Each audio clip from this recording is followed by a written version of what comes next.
Hello, I was just going to show you a way to find your Dayz last server. I wrote a utility that does it for you. A lot of people will do batch files or have you read the text file and that kind of stuff, which is kind of a hassle. So the utility I wrote just keeps track of what server you're on. If you change servers, then it updates it within a few seconds to be whatever server you happen to be on, and then it maintains that information. So even if you're logged off for a couple of weeks or whatever, you can go back and find out exactly what server you were on. Anyway, so the easiest way to get it is go to CNET, just Dayz last server CNET,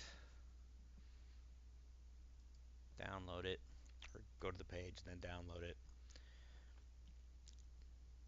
Once it's downloaded, just open that zip file, copy these files to your desktop, go ahead and just double click the installer, runs it just confirming.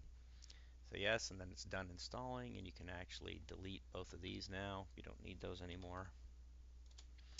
And what this does is there it keeps track of you. So this tells me that this is the last server I was on, and 3:19 at 7 p.m. was the last time I was connected to it. So what I'm doing now is if you have a custom place for your profile, because it's telling you the file and where it found it at. So if you have a custom place you want to do that, you can manually set that. Otherwise, it just uses the default. It finds out what your documents folder is and looks for it. Set server doesn't do anything anymore. I found it didn't work right, so I just disabled it. Doesn't seem redundant anyway. Copy IP does just that.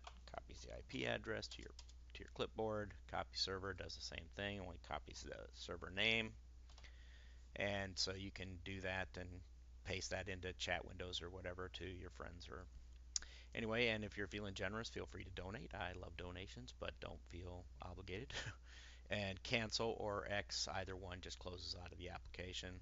If you get tired of it or decide you don't want to use it anymore or it doesn't do what you wanted it to do or anything, just go to add remove programs, of course, or control panel programs and features, and just look for it in here and just uninstall it.